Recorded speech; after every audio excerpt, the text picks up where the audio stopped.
Alright, what's up everyone? It's Zombies here, and today we're going to take a look at a team that features new Pokemon from the recently released Crown Tundra DLC, as well as some Gen 1 classics.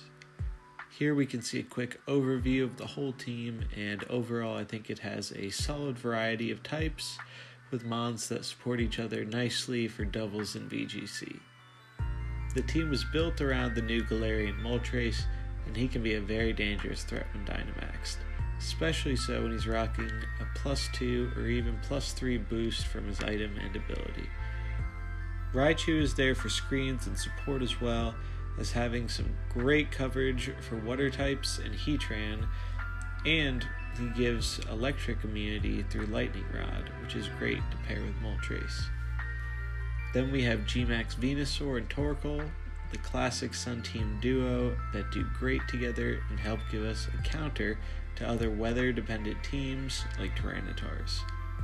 Lastly is Metagross and Kabuffini to give us some additional threats that have a lot of bulk to them and can take some hits. I'm going to take a look at the moves and EVs a bit more in depth now, but one thing to remember though is that currently, as of today, October 26th, if you want to try out a new team early, you will have to do so on the casual ladder or with a friend, because the ranked ladder for Series 7 is not live yet.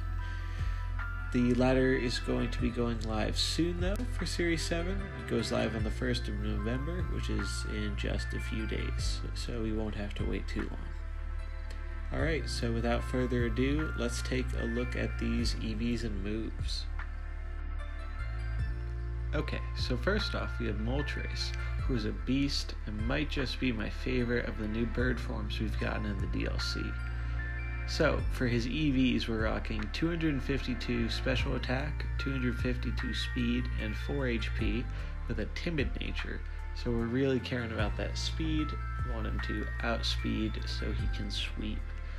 So, using Raichu to help set up screens to lessen the blow of super effective hits that proc our weakness policy is fantastic, and combining that with some speed boosts off of max airstream can lead to a surprisingly fast sweep.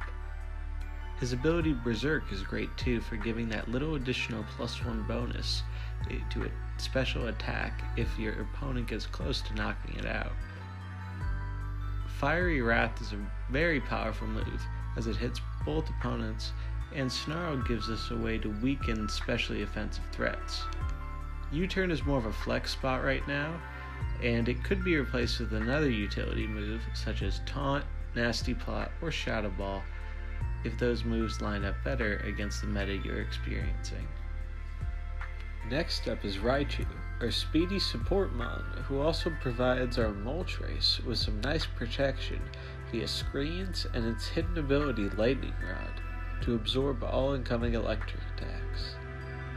So for EVs we have 252 special attack, 252 in speed, and 4 in HP.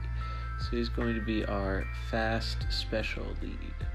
Hopefully he's going to set up those screens. Right now I'm using Light Clay on him to boost the duration of our screens that he can set. However, I'm considering switching it for the Focus Sash that I currently have on Torkoal. I do miss having Fake Out from the set at times. However, I think having Focus Blast available can be beneficial, especially if Heatran becomes popular. Other than that, Volt Switch is pretty straightforward, and that's about it for Raichu. Then for our next tag team duo, we have a life-orbed chlorophyll G-Max Venusaur and a drought Torkoal to help counter some of those water and fairy types, as well as other weather teams. So for EVs, we have 252 in special attack, 252 in speed, and 4 in HP. And we're rocking that life orb and chlorophyll with a modest nature, so we're going to be real fast in the sun, and we're going to have max special attack. We have a Leaf Storm as well for that bit of damage overkill, though you have to use it sparingly given the drop afterwards. Luckily though, if we're in G-Max form, we don't really have to worry about that drop. So Venusaur will get, like I said, really fast under the sun, and Sleep Powder can then be especially devastating. But you have to make sure there isn't a terrain that counters that, because those are easy to forget about. It is tanky, but it is still offensive, and it has really solid typing and moves. So I think it's going to do really well in this new meta. Alright, we got Torkoal, which is our Sunsetter for Venusaur, who can deal a crazy amount of damage with Eruption if it gets left alone. And Protect provides for some great Psych Out opportunities and just ways to stall out things like Dynamax. So, for EVs, we have 252 in HP, help keep it bulky and surviving. 252 in special attack to have it deal that max damage with Eruption, Heat Wave, and Solar Beam, and 4 in special defense. We also are rocking the Focus Sash just in case we run into a unfavorable lead who might one-hit KO us, and we don't want to switch. That'll let us at least get one hit off with either Heat Wave or Solar Beam before we lose Torkoal. Metagross is one of my favorite Pokemon we got back in the DLC, and this set is a bulky offensive one, which makes use of the Assault Vest to buff up its special defense. In the video of the battles for this team, you may notice the Metagross has Protect instead of Earthquake, and that's because he and Moltres used to have each other's items switched instead, so he used to be rocking the Weakness policy. The different elemental punches give Metagross great coverage, and his high attack helps us fend off fairy types pretty easily. So for EVs, we have 252 in HP, 252 in attack, and 4 as special defense. And then he has Clear Body to help prevent stat losses, which is actually much more relevant than you might initially assume. Last but not least, we have Kabuffini to help round out our team with a fairy type that's bulky and can set up using Calm Mind with its Wiki Berry to heal. Choice Specs could also be an interesting selection for the item slot too, if you replace Calm Mind with another coverage move. So for EVs, we have 236 in HP, 252 in special attack, and 20 in speed, and that's really, I think, just to hopefully outspeed other Tapu Finis in the format, because you'll probably see a lot of those running around right now.